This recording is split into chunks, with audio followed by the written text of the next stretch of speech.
Hello and welcome to another instalment of History Hack. Really excited today because we have with us Johanna Strong, who's a PhD at Winchester.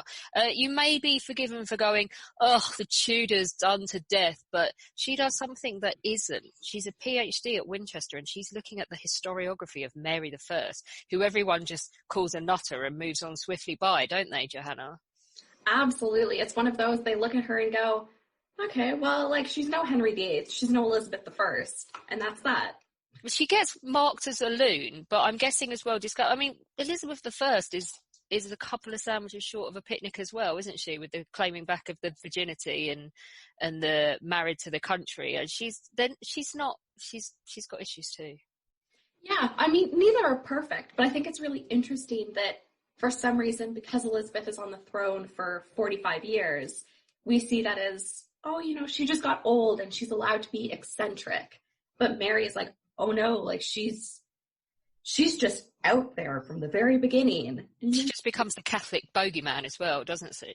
Yeah, absolutely. Especially as Elizabeth I gets more and more anti-Catholic, we see Mary become this bogeyman of just, how could you even talk about her? We're not going to focus a lot on pre-1547, just because people, it's just Henry VIII, and he's horrible.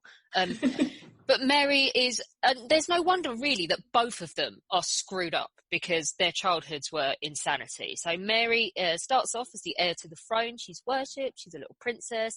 Then she gets told, actually, you don't exist and your mother's whole marriage was a lie, get lost. And then she has the whole standing up to her father thing because she doesn't want to give up the Catholic Church. So she's sort of cast out. Then she's pulled back in again. Then she's put back in the line of succession. It's no wonder she might be a little bit screwed up. Yeah, and especially when you think she's grown up with all of the jewelry and all of the clothes and with her parents' love, and then all of a sudden that ends. And then she's kind of brought back into the spotlight as oh, thank goodness you survived the horrible Anne Boleyn, which is how Henry chose to see it. And so she comes back into the spotlight and then just kind of fades away. And then she becomes queen. And people are saying she has all the jewelry. She's just so gaudy. And then you think, if I grew up in poverty and then was handed super nice clothes, I would also wear them all of the time. Yeah. So let's go to 1547. She's very Catholic. She's unmarried. She's just hit 30. And her very Protestant, very young brother is on the throne under a regency. What kind of woman has she become? She's bright, isn't she? Yeah, she has already, much like Elizabeth, but they both have just this command of so many different languages. She's functioning in Latin. She would understand French. She's obviously functioning in English. She is very educated because she grew up with the assumption that she would be a queen consort. She would get married to a king of another country. And so to be a good queen, you had to know things. And so she's educated and she just happens to be Catholic, whereas Edward VI, her brother and the king in 1547, is Protestant. And he sets a very, very Protestant agenda.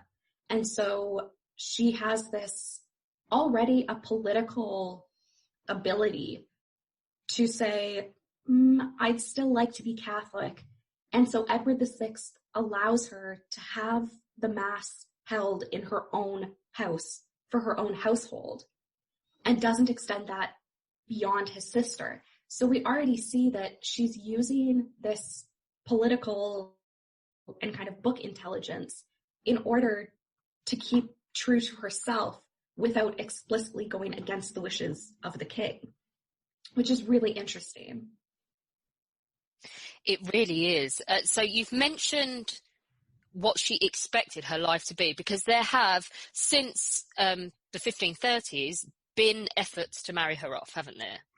Yeah, absolutely. So that's one of the big things when monarchs have daughters. Typically, in England before this, it was you wanted a son because he would become king of England, and then your daughters would be married off to create alliances. And so pretty much from her birth, Mary is used as a sort of political pawn for marriage. And she's betrothed a few times.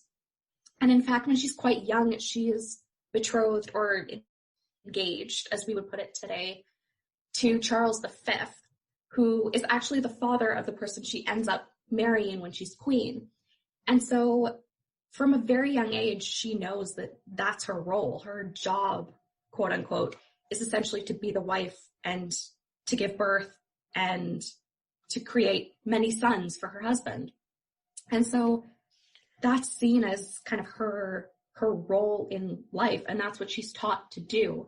And so as Henry continues to not have sons throughout his marriage to Catherine of Aragon and Anne Boleyn, we see that Mary and to a certain extent Elizabeth become even more important because they're the heirs presumptive. They are going to be the queens of England unless Henry has a son. And so when Edward comes along, there's a lot of rejoicing in England, but Mary and Elizabeth are still in this political space of essentially needing to be married off in order to ensure that there is stability and political alliances. Yeah, so she hasn't, none of this has come off by the time he comes to the throne. So she's unmarried. She doesn't have this job to do yet. And really, she's quite old for the standard of the time by this point, isn't she, in terms of wanting to marry off? So she's like falling in between roles.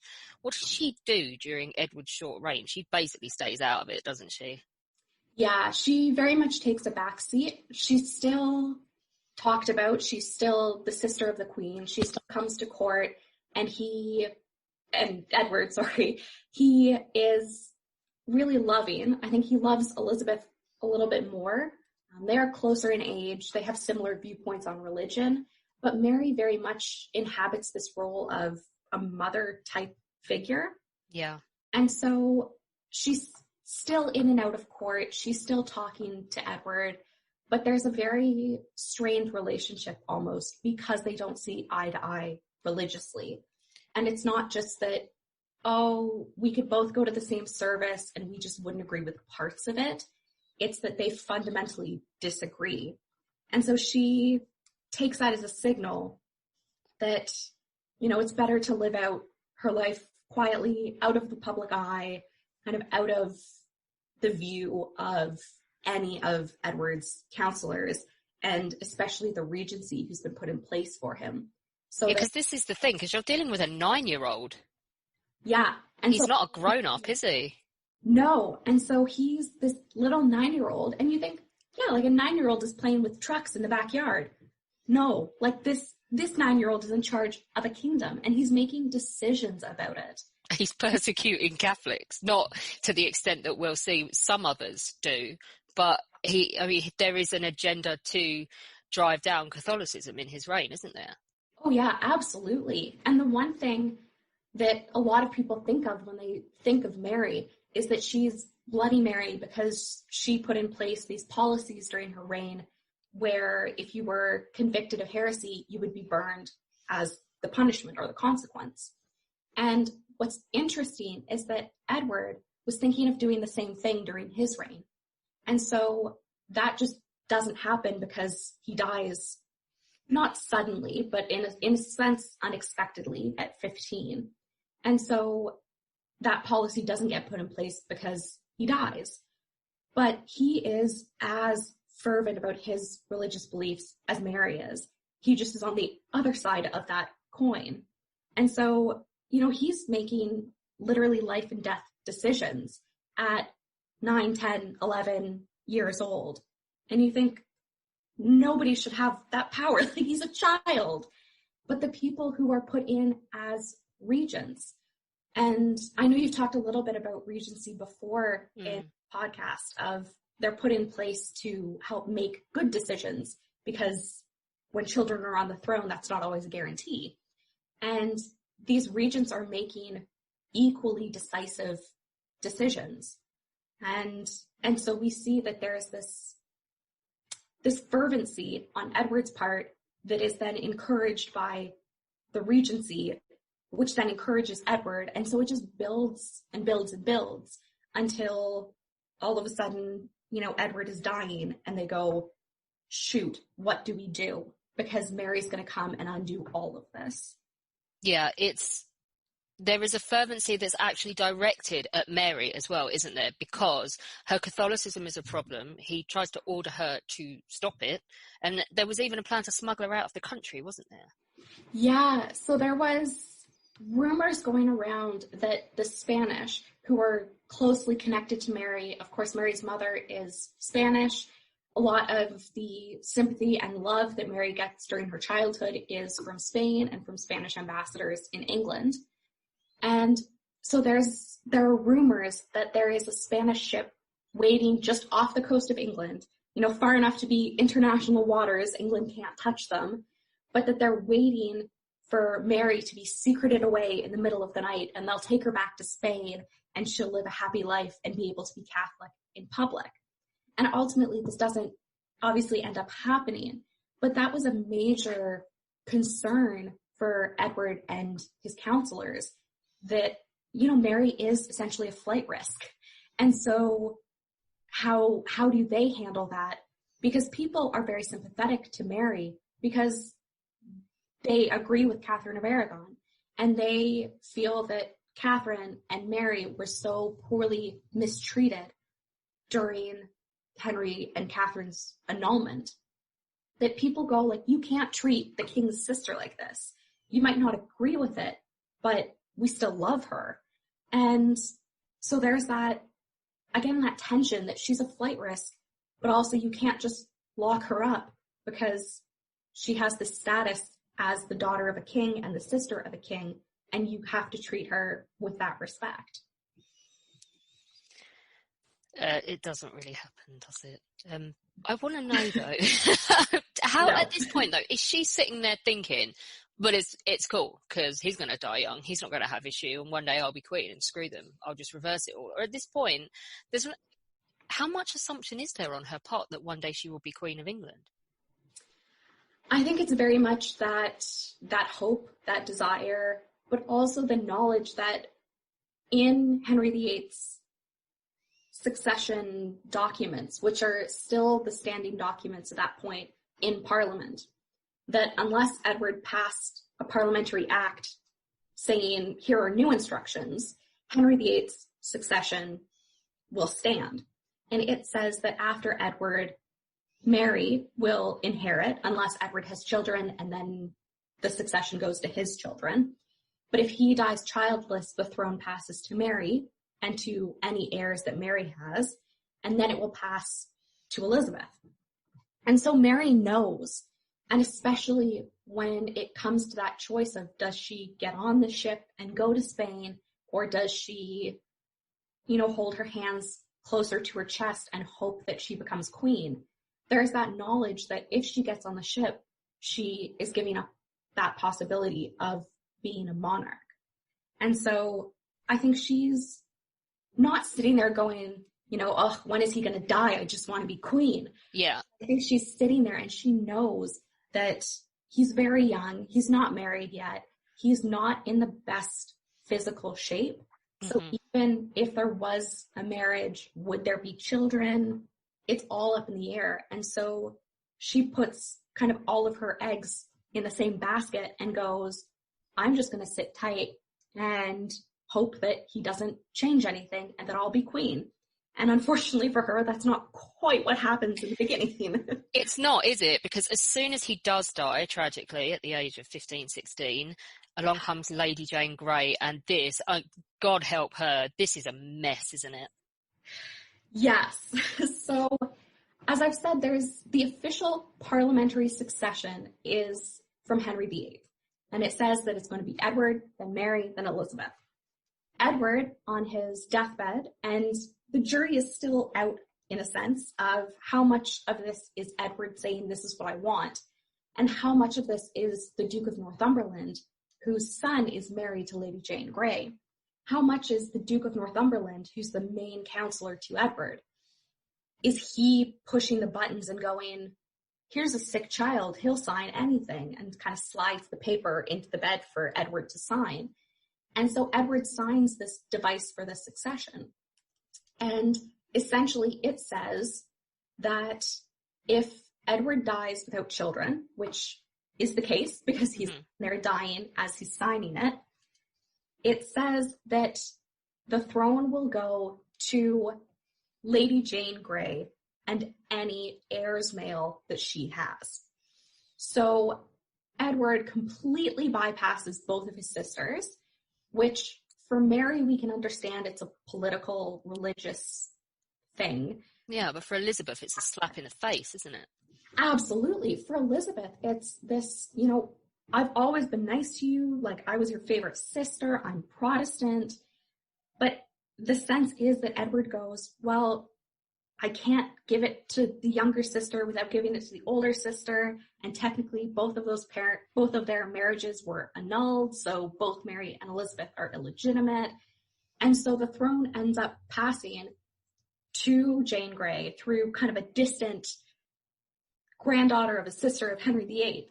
And so Jane becomes queen and she goes to the Tower, which is, I know we think, oh no, the Tower, that's where people get executed. It's also where monarchs go and stay before they're crowned. Yeah. So Jane goes to the Tower and is living, you know, the high life as much as you can in the Tower.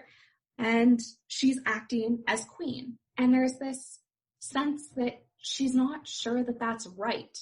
She goes, like, this isn't my crown. You've passed over Mary, who's the rightful heir. And she's also a child as well, isn't she? Yeah, she's also very, very young. And she's been very quickly married to Guilford Dudley, who is the Duke of Northumberland's son. And so essentially, Northumberland has control over Edward. Edward dies, and now he has control over Jane and her husband. So it's this kind of, yes, the monarch has officially died, but it's the same person behind the scenes running it.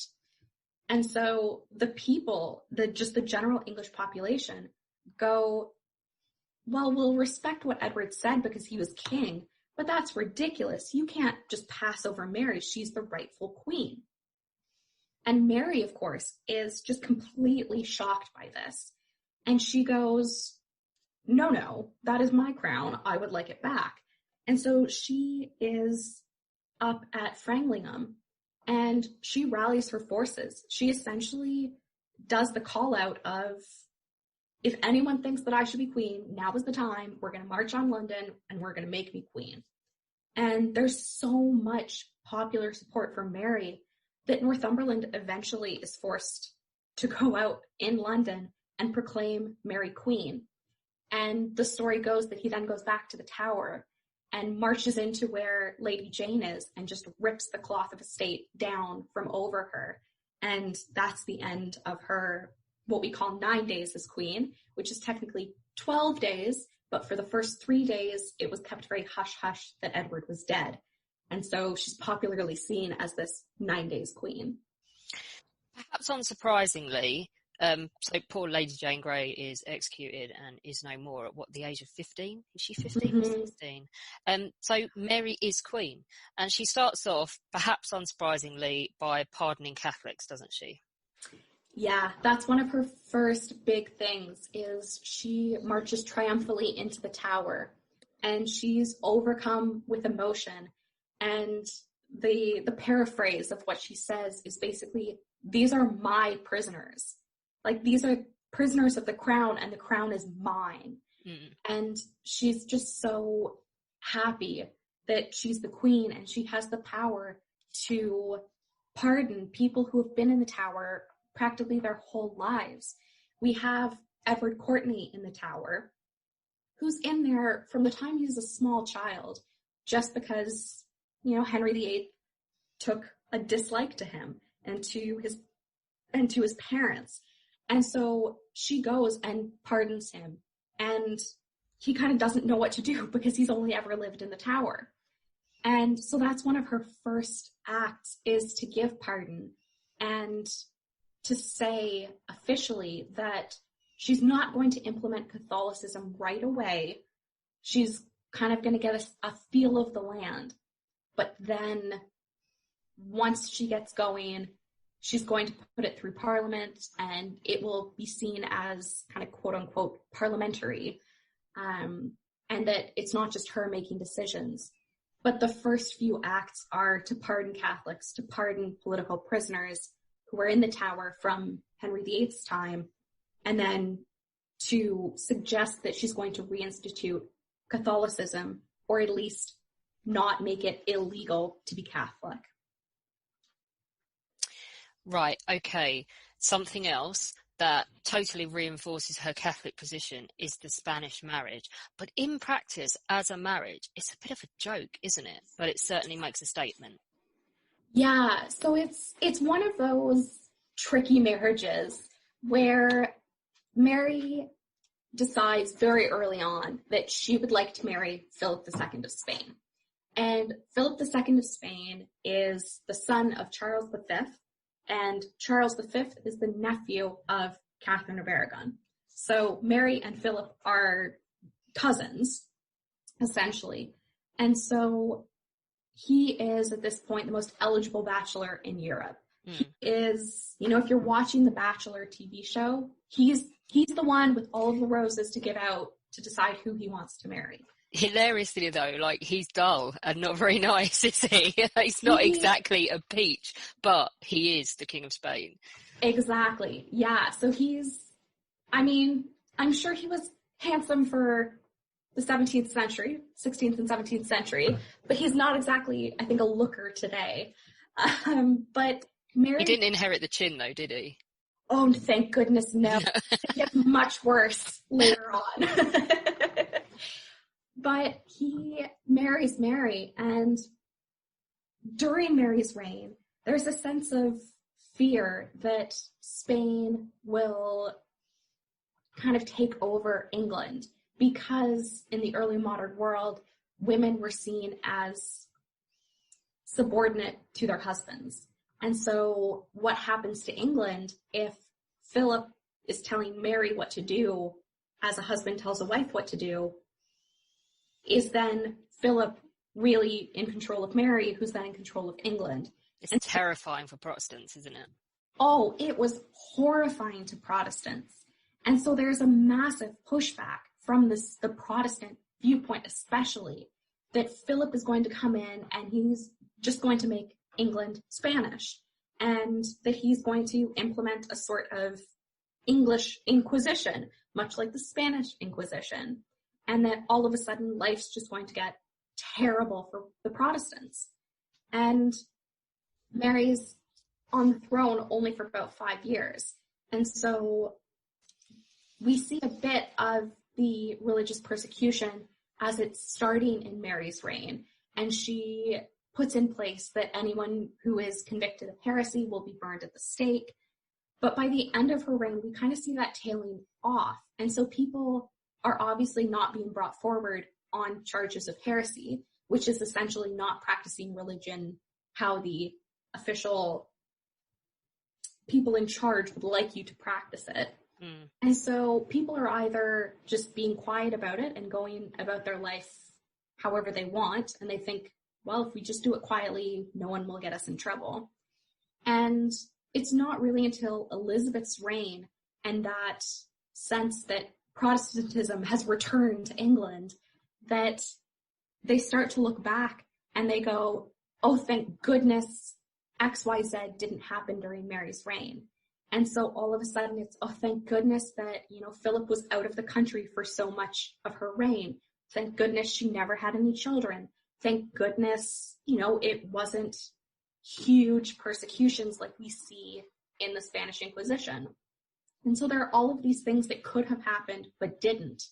But the could-haves become genuine fears in the Elizabethan era as they look back and go, we dodged a bullet. Yeah. There is no issue from the marriage. It's not for want of trying, is it? No, which is really sad. I think one of the most human aspects of Mary is that there is a prayer book, which she has, which has a page for prayers essentially for conception and for, having a healthy child and giving birth and living through it, which was a major concern. And this is a tear-stained page in her prayer book, which is just so humanizing that behind this massive historical figure, we see a woman who just desperately wants to be a mother and wants to have an heir for her realm.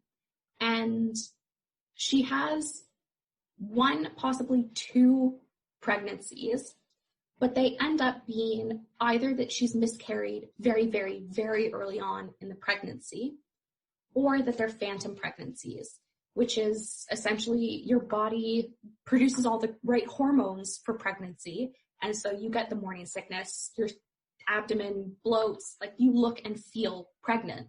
There just isn't a baby.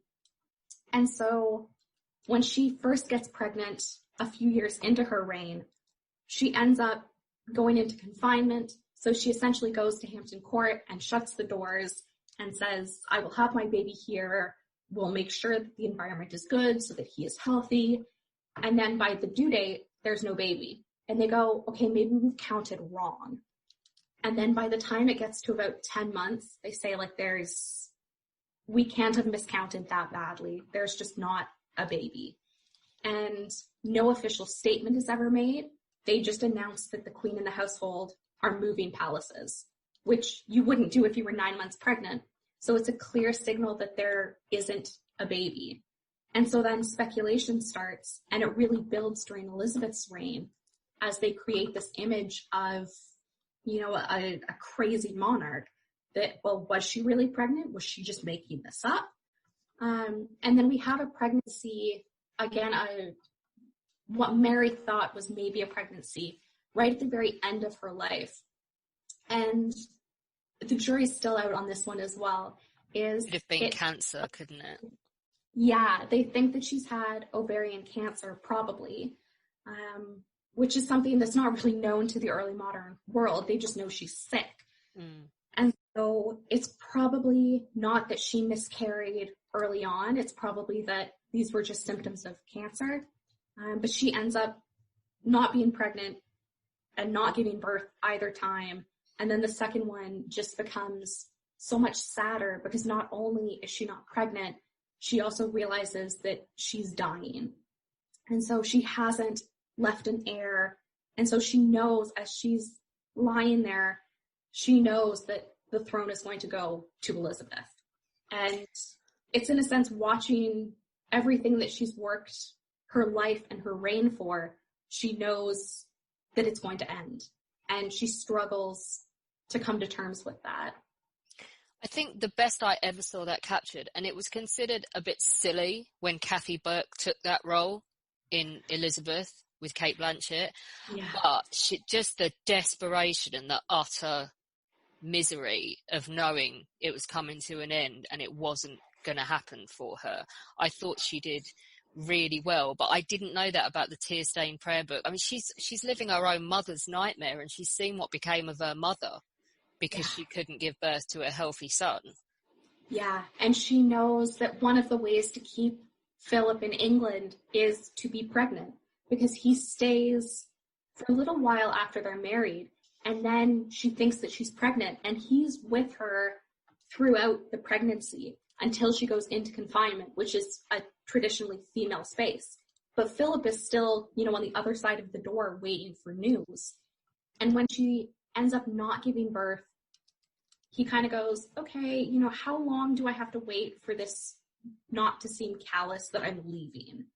And he goes back to his own territories. He does his king thing out of England, and he comes back in 1557, 1558, because he's asking Mary for money to go to war. Because he's gone, he's spent all of his money, and realizes, I have to go ask my wife, but I can't really write that in the letter. I'll go visit her, maybe that'll go better. And so, not only is she not pregnant and not giving birth, and that's a personal tragedy for her, she's also, in a sense, lost her husband because he's walked away when there was no child.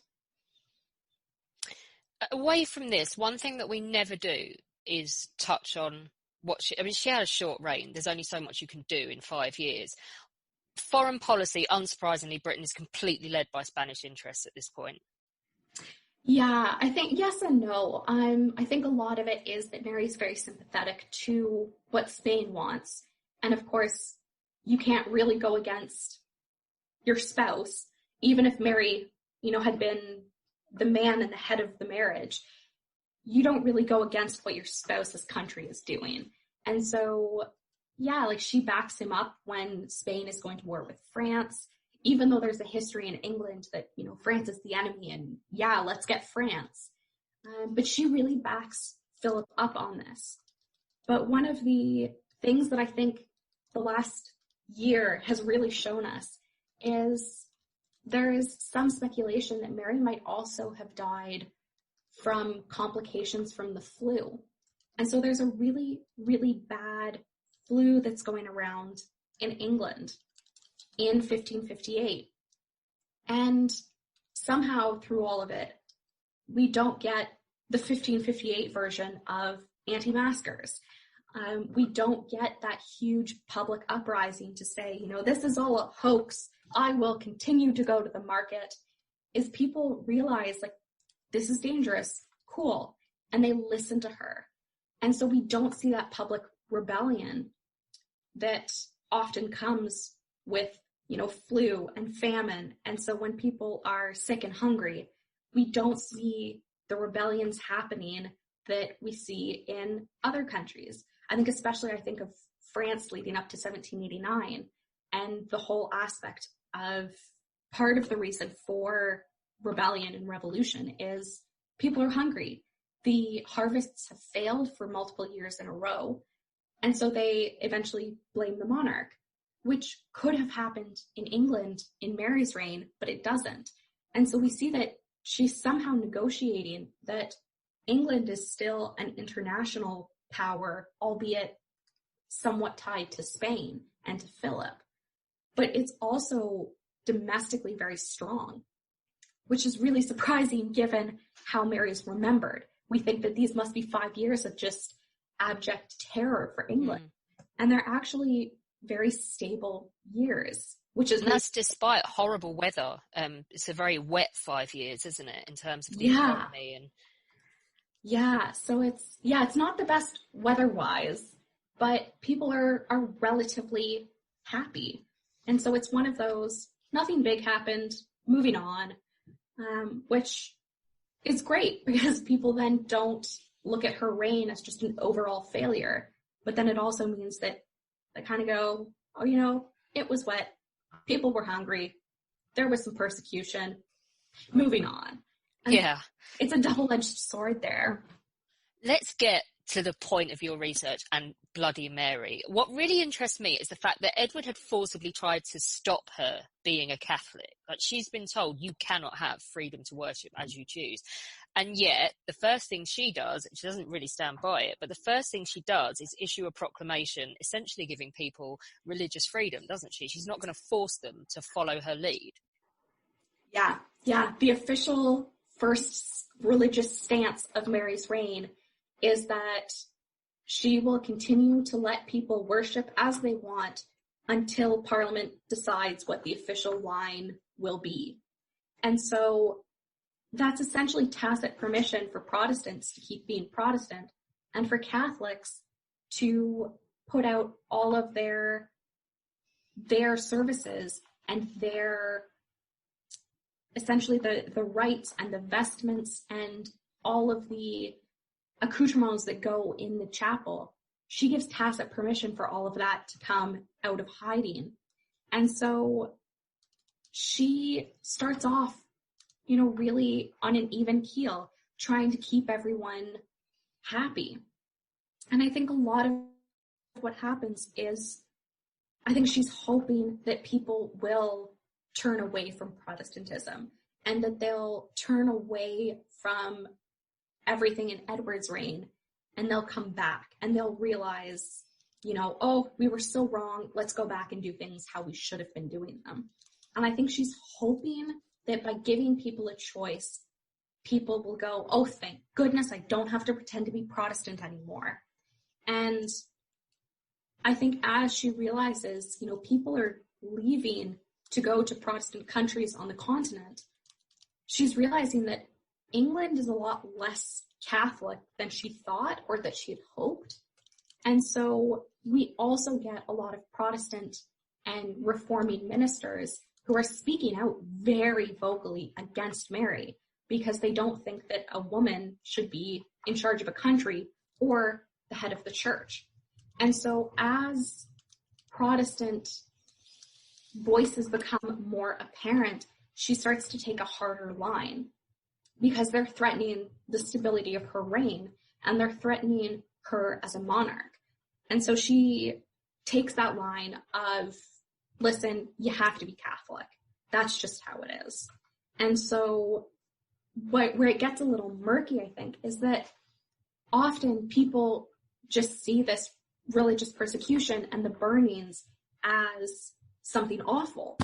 And of course it is. Of course, nobody should be persecuted for their religious beliefs. But unfortunately, in the early modern world, that's not how it was seen on either side of the Christian debate. And so Mary, as a devout Catholic, genuinely believed that by stopping people from practicing Christianity in a Protestant way, by stopping them, she was saving their souls. And so if that meant that they were dying, well, dying is better than going to hell because you haven't believed in the Catholic faith. And so she sees at the executions by burning as a sort of religious saving grace, that she is saving people's souls and stopping them from practicing quote unquote wrongly. And so I think a lot of it is just this different understanding of religion and what's right and what's wrong. And I think a lot of the time we try to put our modern view on it. And that's not to say that it wasn't horrific for those who were convicted of heresy or who were executed. But it's a very different perspective that Mary and the early modern world as a whole was taking. And I think it often gets sensationalized. And so that's part of what I'm trying to do in my PhD and in my research, is to look at a lot of why has Mary become who she is in history books. Because there's been a lot of work recently by what we call the revisionist Marian historians who have looked at how she's remembered and they've gone, well, this can't be right. And so they go back to the primary sources. They go back to what was being written in her reign. They say, okay, maybe we need a different view. And so what I'm interested in is how do we get from this very traditional Mary is Bloody Mary, that's all you need to know, to this idea of Mary as a powerful queen and as a monarch in her own right who stands her own ground, even though she's married. And so it's looking at essentially the 400 years in between to look at why has Mary become this bloody historical figure and why is that now being untangled? And a lot of that, I think, is because of her religion and because she's a queen in what has been officially a man's role, and that she's trying to negotiate her English identity with her Spanish roots. And so it's just this very complex, always changing personality in a way that is used and manipulated by Elizabeth I and her regime, by James VI and first, by William and Mary to a certain extent in 1688, that the Mary that is the true Mary of her reign gets changed as history happens. And I'm looking at the process and why she changes over those years. I think it's important to say that as a person in her own lifetime, she didn't diverge from the original beliefs, those beliefs that caused her to stand up to the Acts of Supremacy and not declare her father head of the Church of England and renounce the Pope. She refused to do that as a very young woman, and it caused a rift with her father. And so it's not a knee-jerk reaction to Edward's reign or anything that's come in between. It is a stance she holds her entire adult life, isn't it?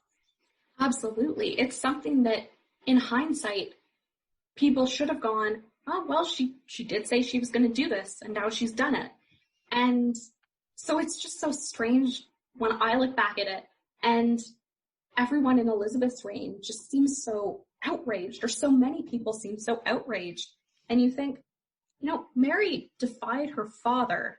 She defied her brother. Like, what made you think that when she got to the throne, she was all of a sudden going to be fine with Protestantism? And she also didn't just go, yeah, I'm going to burn some people. I mean, Thomas More, he started this, didn't he? He was burning Protestants in the reign of Henry. I mean, he's a saint, and yet he set fire to Protestants. And yet she does it on a larger scale, admittedly, but she is a reigning queen and he was not. And they are massively different in how they're remembered. I personally think Thomas More was horrible. But the remembrance, he's a saint and she's Bloody Mary. Absolutely.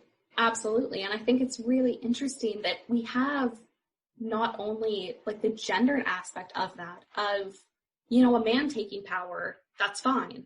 But for a woman to do this and for a woman to put in place capital punishment, like that's horrible. And you think, okay, well, that's a double standard. I mean, it's an icky standard. It's setting fire to people and it's horrible, but it's in the context of their time. And it seems that it's okay for him to do it, but not okay for her to do it.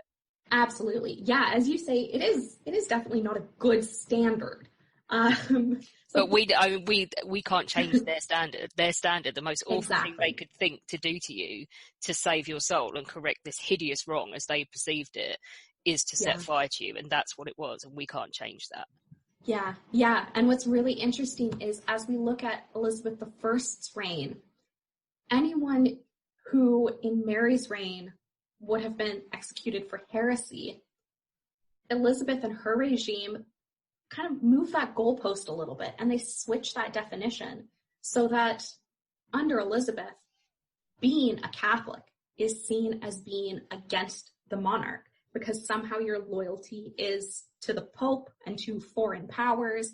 And so all of a sudden being Catholic is being against Elizabeth, which, when it boils down to it, is the definition of treason, is being against the monarch. And so whereas Mary executes for heresy, Elizabeth executes for treason. This is the thing as well. Mary is, as far as she's concerned, and we're not saying we agree with you, she's we're not saying we agree with her. She's saving your soul. What's Elizabeth doing when she kills another queen?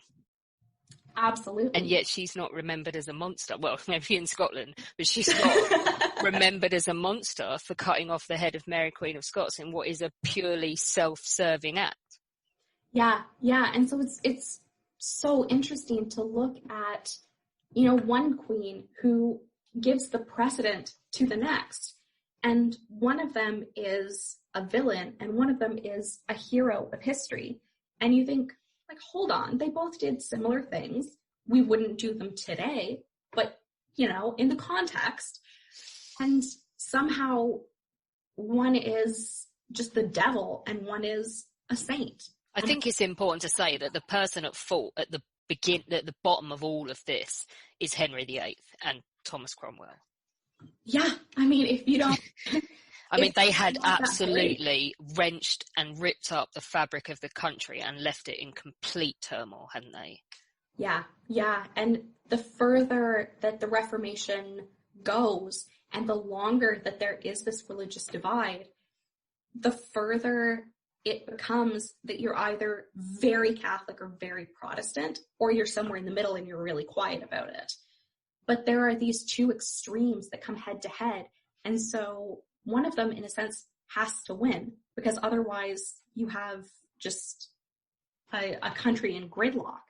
And so because it's the Protestant side that has won, in the sense that, all of the monarchs since Mary have been, except for James II, have been Protestant.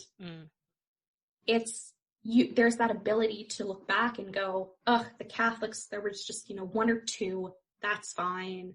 We'll just write them out as the weird ones of English history. It is like history is written by the victor, isn't it? Absolutely. And we see that especially in how Mary is remembered in Spain.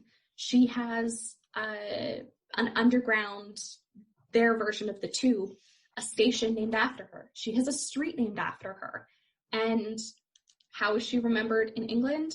She gets a London Dungeon exhibition that is horrifying, and the advertisement for it is so bad that it gets banned because it's just not appropriate for the public.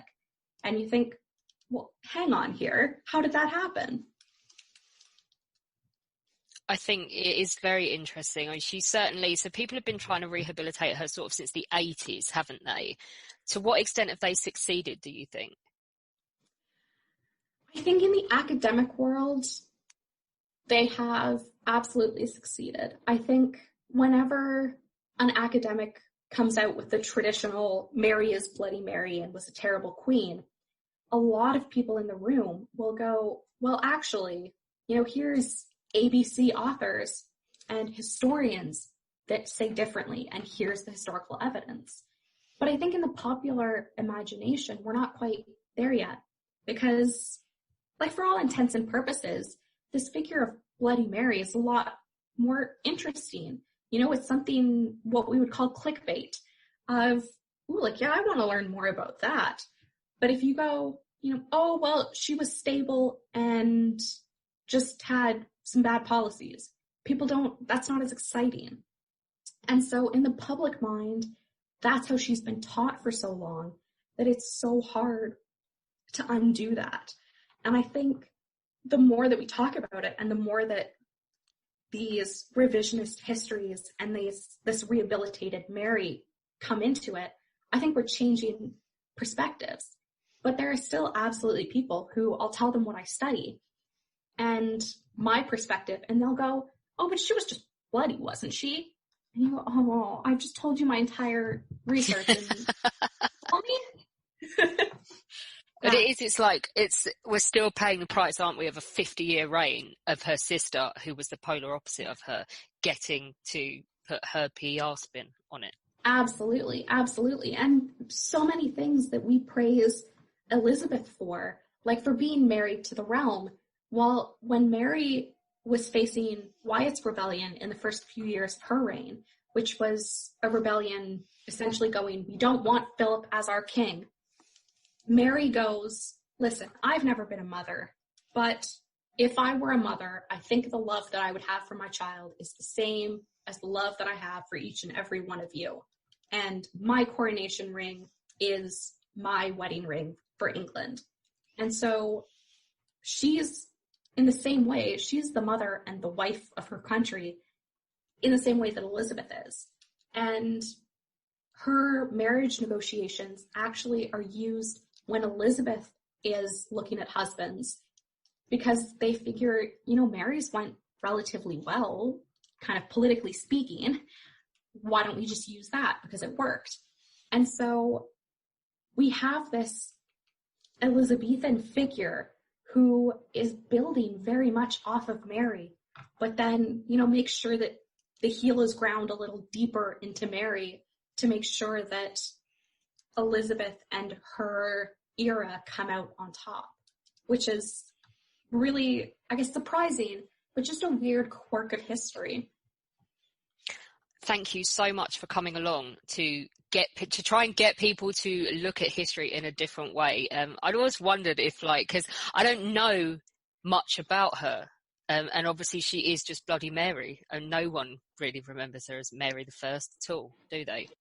No, as someone said to me, it's Mary the Misjudged, maybe. I thought, I like that. I'm using that. As someone whose job it now is to go and research all of the historiography on Edward VIII, I'm going to be hitting you up for chats, definitely. Absolutely. This has been brilliant, so thank you. Yeah. Join us tomorrow. We'll be talking to the fabulous Katja Hoyer. Not only do we learn all about Germany from the time of the Duke of Wellington and the Battle of Waterloo all the way up to the unification in 1870, but she also explains to us what the sausage equator is in Germany. And I have to say that based on her biased description, I'm staying on the north side of that line. Find out all about it tomorrow. Thank you so much for having me. Don't forget that we do exist on Patreon as History Hack and on Patreon as well, which is Podbean's own version. Alina and I have had massive fun doing this in 2020, but life's going to change quite a lot next year and we're going to actually have to go and earn a living, etc. If we want to keep up the regularity that we've been bringing you and the kind of guests that we've been bringing you and the workload, then we will need your help. So if you join... There's going to be incentives for joining on either of those platforms. We're revamping ourselves on both of them. So don't forget to go in. You can do as little as $1 a month, and it all goes towards keeping up History Hack as regular as we've been able to bring it to you this year. We are now on YouTube. We are posting all of our new episodes on there, and we have our own channel, and we are gradually posting all of the back episodes because we have been made aware of the fact that you can only find the last 100 on some platforms. So you can go and listen to your heart's content and laugh at the cartoons and have a great time. So do go over there and subscribe.